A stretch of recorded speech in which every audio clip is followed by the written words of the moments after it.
Hey everyone, it's Heather Ranillo, and welcome to this week's podcast for neurological diseases for week 7 and 8. We are going to be talking about a couple different diseases this evening, so make sure you listen along. There is no PowerPoint for this lecture, so you can listen to this in the car while you're cooking dinner, all the things that busy nurse practitioner students will be doing. So our first disease up for discussion tonight is Alzheimer's disease. Remember, this is a permanent or progressive decline in intellectual functioning of a person that substantially interferes with social and economic welfare. Abnormal formation of these beta amyloid plaques and protein tangles result in the severance of communication between neurons in the brain, leading to brain cell death and eventually substantial brain tissue loss in areas including the cerebral cortex, the hippocampus, and the ventricles. Its incidence rate. Now, remember from previous lectures, we're always going to talk about the description, incidence rate, risk factors, assessment findings, differential diagnosis, diagnostic studies, prevention, non-pharmacological management. And then consultation, of course, follow-up. So make sure if you're following along this semester, create a cheat sheet where you write all of those headings down on a template and then take notes during the lectures. So incidence rate, most common form of dementia. It affects about 5.2 million Americans. 50% of Alzheimer's patients have a family history of the disease, and it increases by 30% for every family member affected. 40% of all patients over the age of 85 are affected. 65 to 69 years old is the mean incident onset rate, and it's 10 per 1,000 persons. The average lifespan is about 8 years after diagnosis. Risk factors: aging. Smoking gives you a 2 to 4 times increase. Genetic markers on chromosomes 1, 12, 14, 19, and 21, and of course, a family history. Assessment findings: insidious onset, gradual progression, decline in memory, cognition, language, personality, mobility, impaired judgment, abstract thinking, memory, reasoning, orientation, attention span, difficulty with speech and other forms of communication, inability to interpret sound, speech, use of objects, arousal or disturbances, insomnia, daytime sleepiness, hyperactivity, wandering, restlessness, mood disturbances, emotional outbursts, urinary or fecal incontinence, paranoia, hallucinations, and delusions. Now, differentials: normal aging process, Lewy bodies dementia, Parkinson's, hypothyroidism, depression, vitamin B12 deficiency dementia, brain tumors, alcoholism, metabolic abnormalities, schizophrenia, delirium, other neurological conditions, side effect from medication. What are our diagnostic studies? We do the APOE4 risk gene to rule out reversible causes. We're going to look at CBC, electrolytes, CMP, BUN, creatinine, urinalysis, liver function tests, thyroid, B12, folate, syphilis serology, looking at CT or MRI, PET scan to rule out Lewy bodies, looking at a mini mental state exam. Prevention, none at this time. Early recognition and treatment is important. Currently, there is no cure. Non-pharmacological management, supportive care, maintain routine and familiar environment for the patient, attempt to maintain nutritional status by offering and encouraging regular meals of high nutritious value, display calendars and clocks in prominent places, provide verbal prompts and positive reinforcement, do reminiscent therapy, display family pictures, memory invoking memorabilia, promote socialization. Fall precautions: removal of loose rugs, non-skid bath mats, chairs, low chairs, railings. We're looking at pacing, wandering, exiting precautions, secure environments, noxious stimulus-free environments. emotional support, respite care for the caregivers. We want to discuss advanced directives with the family. Depression develops in about 33% of patients who are diagnosed.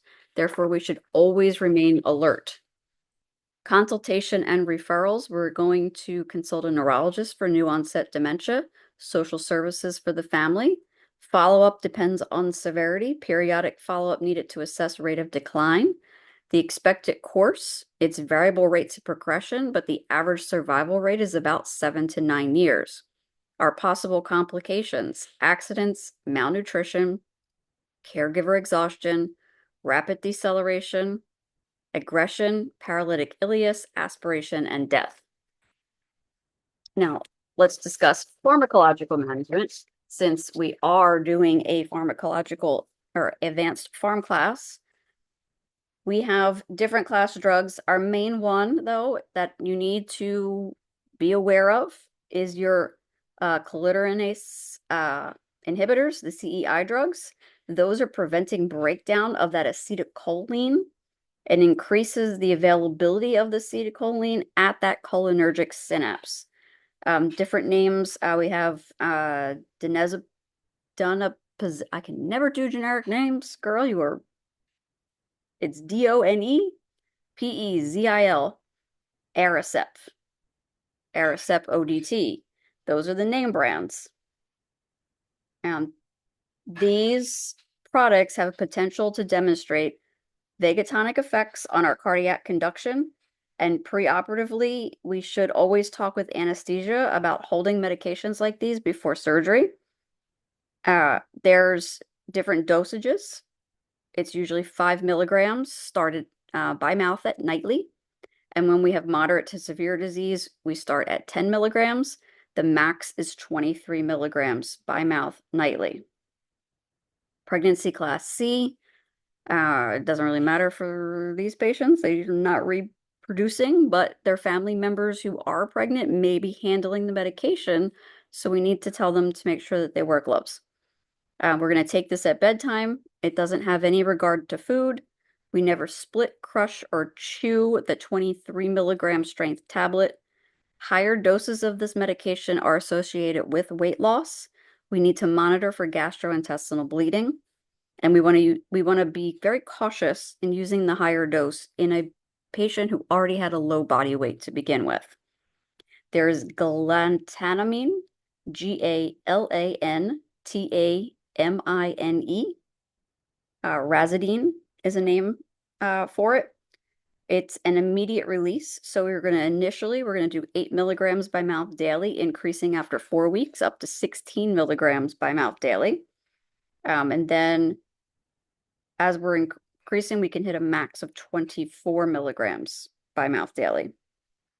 It's a pregnancy class B. It carries indication for the treatment to mild to moderate dementia. There are various dosage forms. The immediate release dose should be taken with meals, and we need to maintain adequate hydration. The extended release dose should be given in the AM. Do not exceed 16 milligrams in a patient with renal impairment. All of your patients, you should know their baseline renal function before you give any medication. Use caution if the patient has asthma or chronic pulmonary diseases. And then the dose increases are based upon clinical benefit. There are some other ones you may have heard of. Memantine, MEMANTINE, and name brand is Namenda. That one is going to be the initial, is going to be 5 milligrams by mouth daily, increasing the dose 7 days. After 7 days, we can increase to 5 milligrams in the AM, 10 milligrams in the PM for a total dose of 15 milligrams. And then another 7 days, we can increase to 10 milligrams twice a day. So our max would be that 10 milligrams twice a day. So same thing, indicated for moderate to severe dementia, may be taken without regard to meals. And for significant renal impairment, we don't go above the 5 milligram dosing. So other neurological diseases, what kind of things are you thinking of? Migraines, That's a big one that comes in the neurological family. Seizures. What about Bell's palsy? Idiopathic facial paralysis.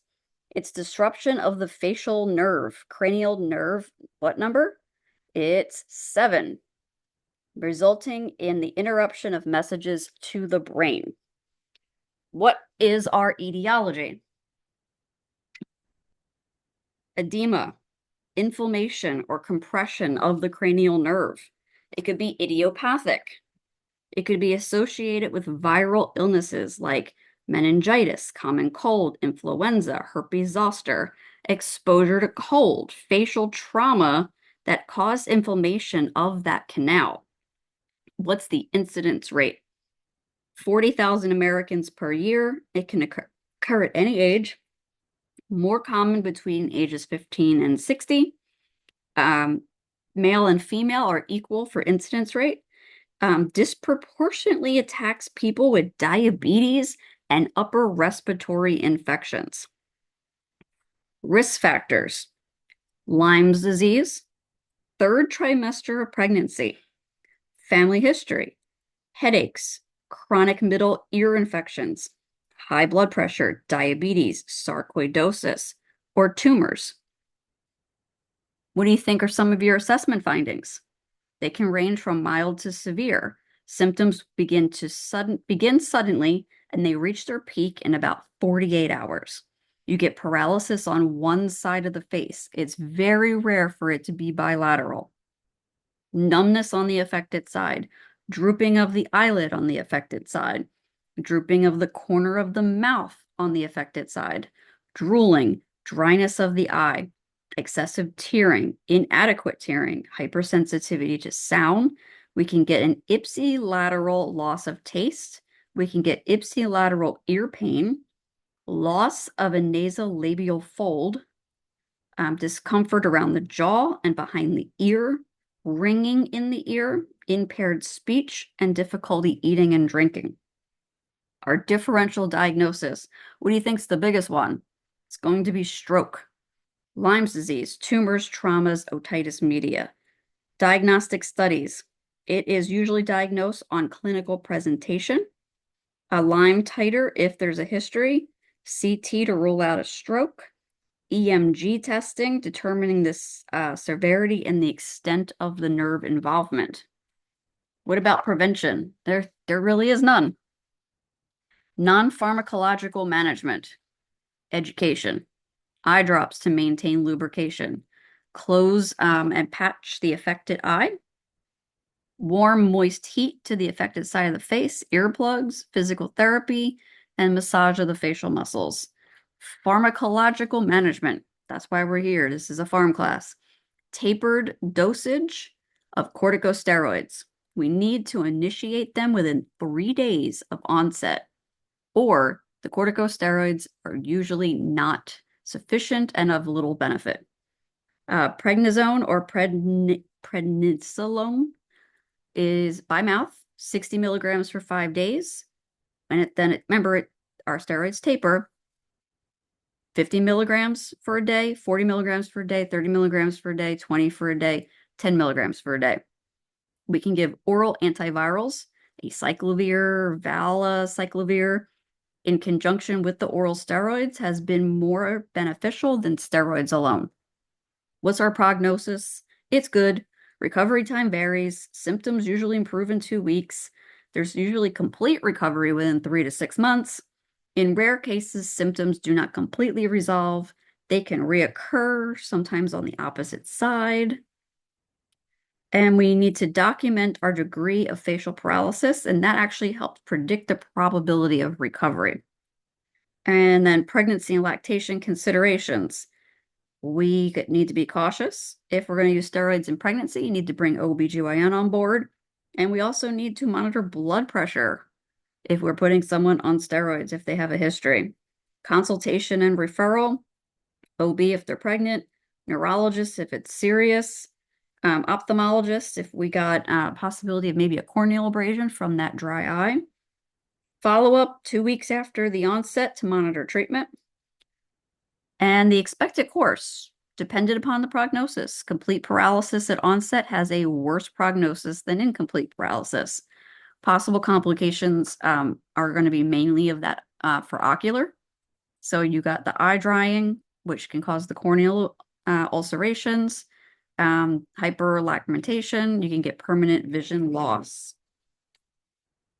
All right, and next thing that we're going to talk about is our cluster headaches. Cluster headaches are different than migraines, but they get lumped together very often. But cluster headaches are classified as a trigeminal autonomic cephalalgia. It's a little bit different than a migraine. It can be episodic, it can be chronic, it can be primary, it could be secondary. Incidence rate, about 1% of the population. Males affect it 3 times more than females. Cause is unknown. It's a hypothalamic abnormality. Sometimes it's a sudden release of histamines or serotonin. There's dilation of the blood vessels, and they apply pressure to that trigeminal nerve. Risk factors, 5% is autosomal dominant, male gender. Age of onset is around 20 to 40 years. Different triggers, tobacco use, alcohol intake, nitroglycerin use, strong smells, body temperature elevations, if you're in a hypoxic condition, altitude disorders. There is a link between hypothalamus and sleep regulation.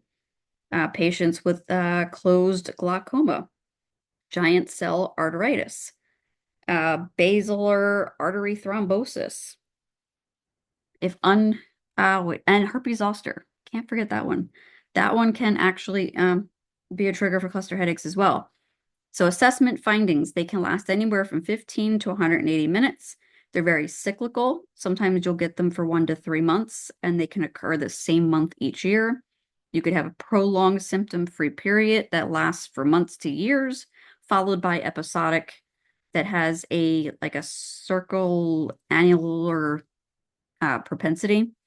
We can have chronic cluster headaches, and that's occurring regularly for more than a year without periods of remission. And people can have 1 to 8 attacks daily. They could be cyclical. They can occur around the same time of the day. They could be associated possibly with a menstrual period in our female patients. They most commonly occur at night. Pain intensity, sudden and severe. Pain quality is usually throbbing. The location is usually retroorbital, supraorbital, or temporal. Very less common to have them in the jaw, the cheek, the teeth, the ear, the nose, or the neck. It's usually ipsilateral. Rocking and pacing is very common in these patients. Laying down like a migraine patient is actually makes people feel worse. Depression and aggression with suicidal ideation is common in these patients, up to 55% of patients. And it can have common migraine features like the photophobia, the nausea, the vomiting, or the phonophobia, but they're not key diagnostic features for cluster headaches. So our differential diagnosis, if this patient were presenting to you, we're going to look at glaucoma, intracranial hemorrhaging, different migraine variants, idiopathic facial pain, possibly a pituitary tumor. Could this be post-herpetic neuralgia? Subarachnoid hemorrhaging. Could this be Toulouse-Hunt syndrome or trigeminal neuralgia? So cluster headaches are diagnostic criteria. 5 attacks fulfilling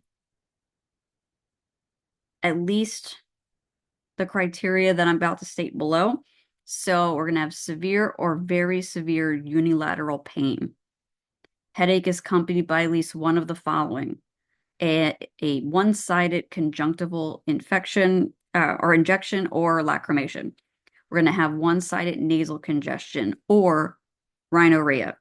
We're going to have one-sided eyelid edema, one-sided forehead or facial sweating, sided eye droop. There's going to be a sense of restlessness or agitation, and the attacks have a frequency from 1 every other day to up to 8 a day. And the main diagnostic criteria is when we cannot attribute it to any other disorder. Prevention and avoidance. We're going to avoid triggering substances like alcohol, nicotine, strong emotions. We're going to maintain a good sleep-wake pattern. And there are pharmacological interventions for prophylaxis. Things we also want to avoid vasodilators like nitroglycerin. So non-pharm management is nerve blocks, deep brain stimulation, relaxation training, some biofeedback. We could even have this patient do a little bit of cognitive behavioral therapy. So our cluster headache pharmacological management, good old oxygen, 10 to 15 liters a minute, non-rebreather mask with a reservoir. This is generally safe. We need to caution in lung disease. We need to make sure there's safety precautions if the person is a smoker. If we do order an oxygen tank for a patient, they really should let their local fire department know that there is an oxygen tank in the residence in the event of an emergency. They can become very dangerous. It's not really, it's not contraindicated in hypertension or vascular disease. And relief is usually obtained in about 15 minutes from onset of the use of oxygen. Then we have some abortive agents. We have the 5-HT1 receptor agonists, otherwise known as the triptans. We want to monitor for angina, CVA, gastrointestinal ischemic events when we're using triptans. We don't use them. We don't mix them, and we try not to take more than one within a 24-hour period. And we take them as soon as possible on the onset of the headache. And our most common triptans are sumatriptan, otherwise known as Imitrex. It can come injection, it can come nasal spray. And we also have Zomig or zolmitriptan. That is also a nasal spray. Different comments for these drugs. Consider EKG monitoring in patients who could possibly have the likelihood of undiagnosed coronary disease. Always know your patient's history and family history. Watch for drug interactions if your patients are on SSRIs. And there is unknown safety if we treat more than 4 headaches in a 30-day period.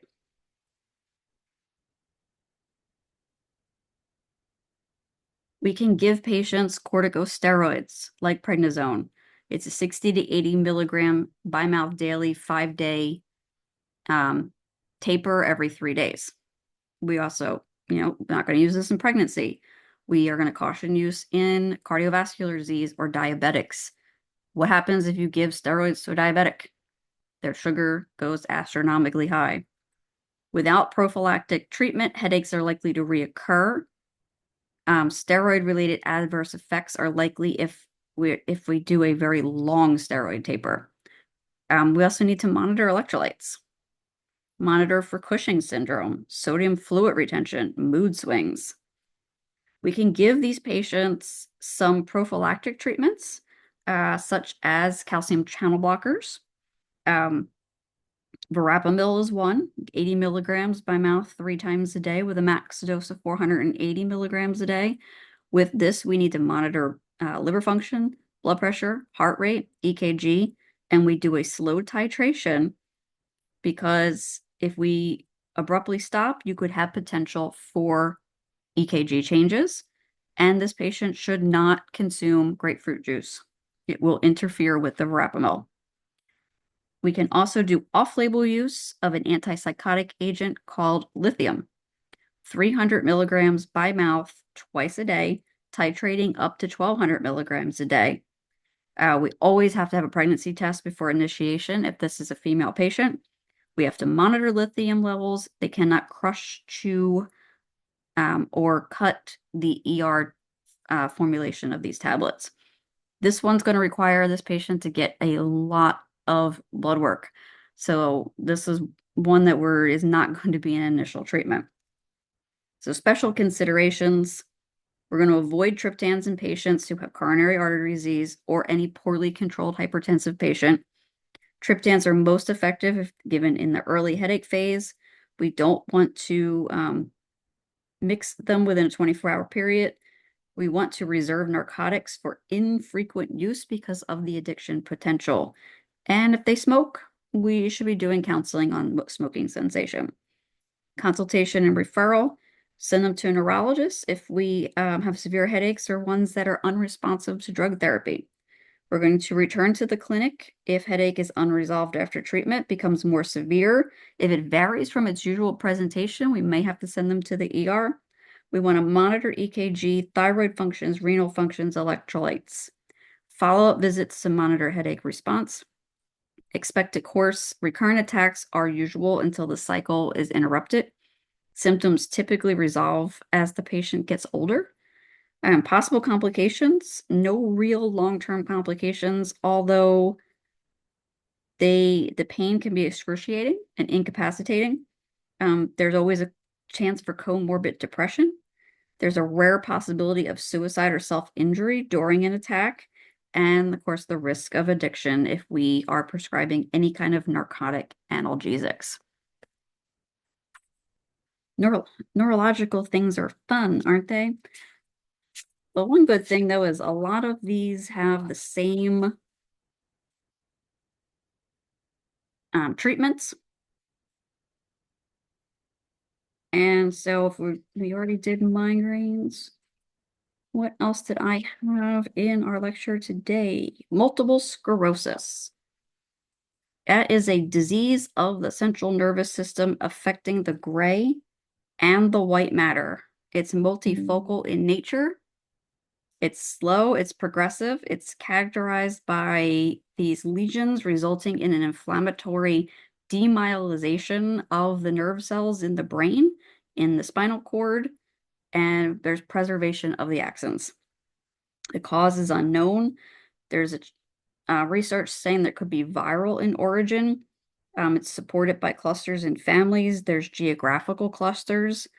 Immunologically supported by the presence of immunocytes in the plaque. There's environmental things that are supported by a higher incidence in colder climates, low levels of vitamin D in the patient, and cigarette smoking. And now there's 3 types. We have relapsing remitting multiple sclerosis. You'll see that written as RRMS. This is the most common type of multiple sclerosis. It relapses separated by a defined interval of recovery. There could be some residual deficits, but it doesn't have a real progression of the disease. Then there's primary progressive MS, PPMS. This is a progressive course from the onset. Secondary progressive MS starts as relapsing remitting, and then a progressive pattern that relapse and has remission. And there's a diagnosis is based on a thing called the McDonald criteria for MS. Your incidence rate, predominantly age of initial presentation is between ages 20 to 45. Affects more females than males, about 2 to 3 times more prevalent. Males will exhibit a more severe course. There's a greater incidence rate in Caucasians. Approximately 25,000 new cases each year. There's likely a genetic predisposition with multiple sclerosis. Other risk factors, family history, and Northern European descent. Assessment findings. They can present at various times during that onset of illness. It's an insidious onset. Complaints may be present for months or years before an actual diagnosis is made. CNS complaints, central nervous system, are intermittent with remissions and exacerbations, and they may be very minor complaints or they could be incapacitating. Patients usually get paresthesias in the extremities, weakness and clumsiness of the hand or leg, stiffness or unusual fatigability of a limb. They can get transient blindness or pain in an eye, or a blurred vision like an optic neuritis. They have blurred or double vision and a lateral gaze, a hemifacial numbness. These patients are prone to getting the nystagmus, a limb or a gait ataxia, transverse myelitis. Speech could be slow with hesitancy at the beginning of a word. Mild emotional disturbances like apathy or lack of judgment, emotional lability, and that could be due to a scattered CNS involvement. Sometimes there's difficulty with bladder control, urgency, hesitancy, incontinence. Deep tendon reflexes are increased. The superficial reflexes are diminished. There's a triad of scanning speech, the nystagmus tremor, which is common in the later stages of the disease. There's electric shock-like sensations that radiate down from the spine. It can go from neck, like if you do neck flexion.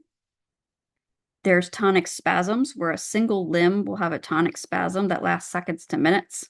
Trigeminal neuralgia. If this person is a young patient getting trigeminal neuralgia, it's highly suspicious for multiple sclerosis. We can have worsening neurological symptoms related to changes in body temperature. And then differential diagnosis. What other things could this be? Migraine, spinal cord or brainstem tumors.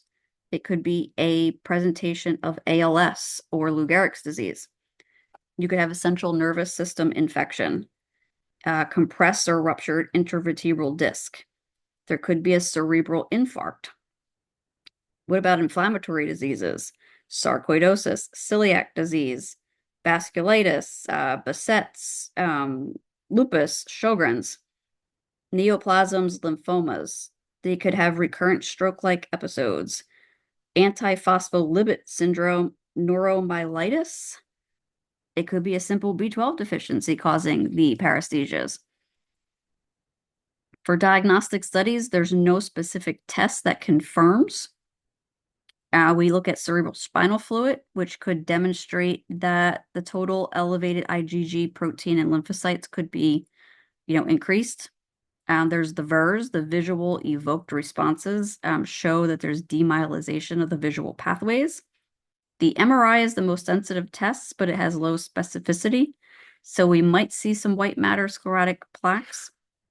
We need to do syphilis serology because we need to exclude this as a diagnosis. Initial diagnosis, we're looking at your CBC, chem pattern, your chem panel, liver function, ANA, ESR, thyroid, vitamin B12. So pharmacological management, goals of pharmacological treatment are to slow the disease progression, improve the symptoms, decrease the relapses.